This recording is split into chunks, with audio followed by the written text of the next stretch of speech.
Carbon and its compound. கார்பனும் அதன் சேர்மங்களும் அப்படிங்கிற சாப்டர் நம்ம பார்த்துட்டு இருக்கோம். இன்னைக்கு பதிவுல கார்பனுடைய ஃபார்மை நம்ம பார்க்கலாம். கார்பனை பொறுத்த வரைக்கும் ரெண்டு ஃபார்ம்ல அவைலபிளா இருக்கும். அதாவது கிறிஸ்டலைன் ஃபார்ம், படிக வடிவமுடைய கார்பனும் இருக்கு. அட் த சேம் டைம் படிக வடிவமற்ற கார்பன், அதாவது அதுக்குன்னு ஒரு ஷேப் இருக்காது. பவுடர் ஃபார்ம்ல இருக்கக்கூடிய கார்பனை படிக வடிவமற்ற கார்பன் அப்படின்னு சொல்லுவோம். ஒரு ஷேப் இருக்கக்கூடிய ஒரு ஃபார்ம் இருக்கக்கூடிய கார்பனை கிறிஸ்டலின் ஃபார்ம் ஆஃப் கார்பன் அப்படின்னு வகைப்படுத்துறோம். இப்போ எதுக்கெல்லாம் படிக வடிவம் இருக்குன்னு கேட்டீங்கன்னா டைமண்ட், கிராஃபைட், கிராஃபின், வைரம், கிராஃபைட், கிராஃபின் இது எல்லாத்துமே கிறிஸ்டலின் ஃபார்ம் ஆஃப் கார்பன்ல நம்ம படிப்போம். இந்த டைமண்டை பொறுத்த வரைக்கும் எக்ஸாம்ல என்னென்னலாம் கேட்டிருக்காங்க அப்படின்னு கேட்டீங்கன்னா, டைமண்டோட ஷேப் அப்படி பாருங்க. என்ன டைமண்ட் எதனால் ஆனதுன்னு கேட்டீங்கன்னா கார்பன் அணுக்களால் ஆனது அப்படின்னு சொல்லுவோம். அதுல இருக்கக்கூடிய ஒவ்வொரு கார்பன் ஆட்டமும், டைமண்ட்ல இருக்கக்கூடிய ஒவ்வொரு கார்பன் ஆட்டமும் 4 கார்பன் ஆட்டத்தோட 4 கார்பன் அணுக்களோட இணைஞ்சிருக்கும். அதுவும் எந்த பிணைப்பு அப்படின்னு கேட்டாங்கன்னா கோவலன்ட் பாண்ட், சகப்பிணைப்பின் மூலம் இணைக்கப்பட்டிருக்கு. ஓகேங்களா? உங்களுக்கே தெரியும் கார்பனை பொறுத்த வரைக்கும் அதனுடைய அட்டாமிக் நம்பர் 6. ஸோ அதனுடைய அவுட்டர் மோஸ்ட் ஆர்பிட்ல 4 எலக்ட்ரான் இருக்கும் கடைசி கூட்டுல. அப்படி கடைசி கூட்டுல 4 எலக்ட்ரான் இருக்கனால இதுக்கு டெட்ராவேலன்சி அப்படிங்கிற ஒரு பண்பு இருக்கு. நான்முக இணைதிறன் அப்படின்னு சொல்லுவோம். 4 சைடுமே அதால கோவலன்ட் பாண்ட பிணைப்பை ஏற்படுத்த முடியும். ஓகேங்களா? அப்படி இது பிணைப்பை ஏற்படுத்தி என்ன பண்ணுது அப்படின்னா, இது என்ன ஷேப்ல ஃபார்ம் ஆயிருக்கும் அப்படின்னு கேட்டீங்கன்னா டெட்ராஹெட்ரல் ஷேப், நான்முக வடிவம் அப்படின்னு சொல்லுவாங்க. இந்த டெட்ராஹெட்ரல் ஷேப் பாத்தீங்கன்னா இதால உருவாக்க முடியும். ஓகேங்களா? டெட்ராஹெட்ரல் ஷேப் பாத்தீங்கன்னா உருவாக்க முடியும். அதான் டைமண்டோட ஸ்ட்ரக்சரை பார்த்தாலே உங்களுக்கு தெரியும். ஸோ இது ஒரு 3D ஸ்ட்ரக்சர்ல பாத்தீங்கன்னா உருவாயிருக்கும். Shape tetrahedral shape. இந்த டைமண்டை பொறுத்த வரைக்கும் லைட் இதுல என்டர் ஆகுமா அப்படின்னா லைட் என்டர் ஆகும். ஒளி புகும் தன்மை கொண்டது. அப்புறம் இது பாத்தீங்கன்னா உலகத்திலே ரொம்ப ரொம்ப ஹார்டஸ்ட் நேச்சுரல் சப்ஸ்டன்ஸ் இது. ஓகே, இது ரொம்ப கடினமான ஒரு பொருள் எதுன்னு கேட்டா டைமண்ட். இது சகப்பிணைப்பை ஏற்படுத்தி பிணைப்பை ஏற்படுத்தி தான் இது சேர்ந்திருக்கு. ஓகேங்களா? சகப்பிணைப்புனா எலக்ட்ரானை ஷேர் பண்ணி இது பாண்டிங்க பிணைப்பை ஏற்படுத்தினா அது சகப்பிணைப்பு அப்படின்னு நம்ம சொல்லுவோம். ஓகேவா? இப்ப டைமண்டை பொறுத்த வரைக்கும் இதால ஹீட் டு எலக்ட்ரிசிட்டி, வெப்பத்தையும் கடத்தாது, மின்சாரத்தையும் கடத்தாது. ஏன் அப்படின்னு பாத்தீங்கன்னா இந்த ஒவ்வொரு கார்பன் ஆட்டத்தை சுத்தியும் 4 கார்பன் ஆட்டம் பாத்தீங்கன்னா சேர்ந்திருக்கு. இங்க ஒரு ஃப்ரீ எலக்ட்ரான் கூட இல்ல, கேப்பே இல்ல.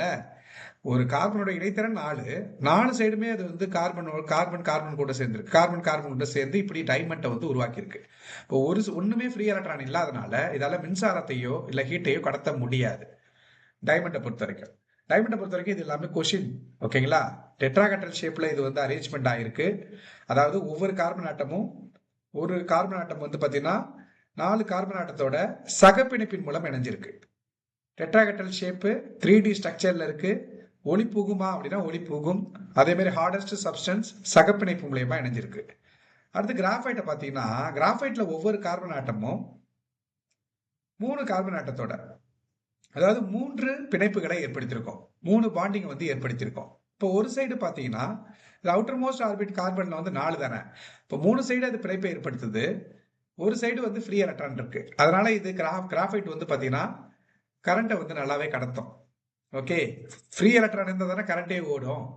ஸோ கிராஃபைட்டால கரண்டை கடத்த முடியும். இது என்ன ஷேப்ல ஃபார்ம் ஆயிருக்குன்னு கேட்டா ஹெக்ஸகோனல் ஷேப் அப்படிம்போம்.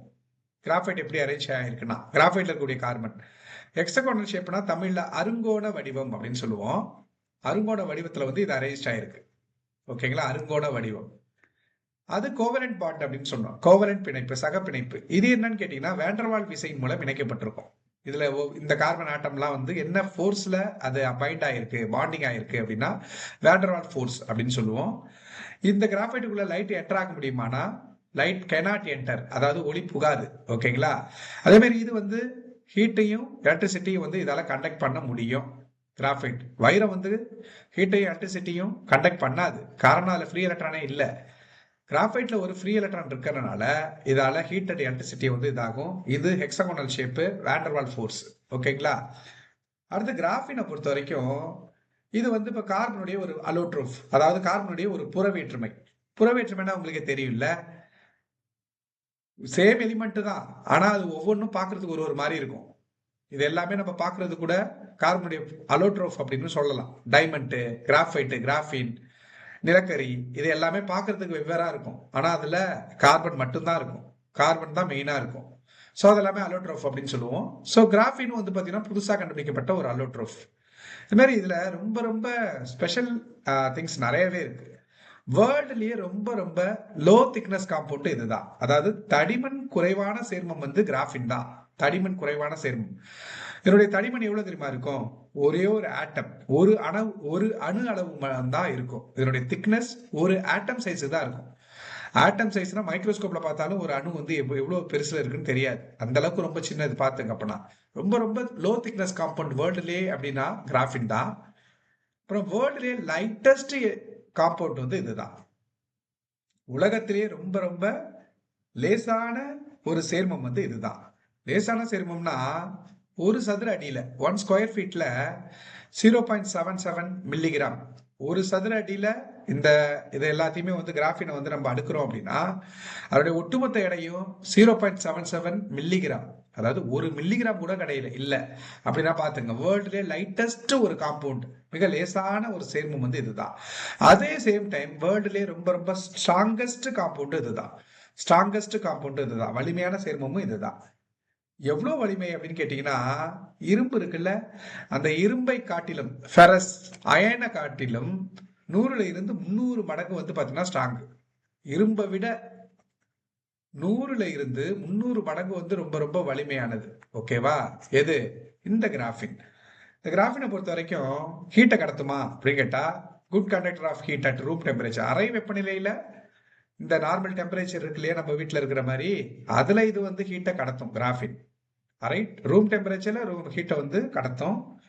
அதே மாதிரி இந்த கிராஃபைட்டை வந்து எங்க இருந்து கண்டுபிடிச்சாங்கன்னா, கிராஃபினை வந்து கிராஃபைட்ல இருந்து தான் கண்டுபிடிச்சாங்க.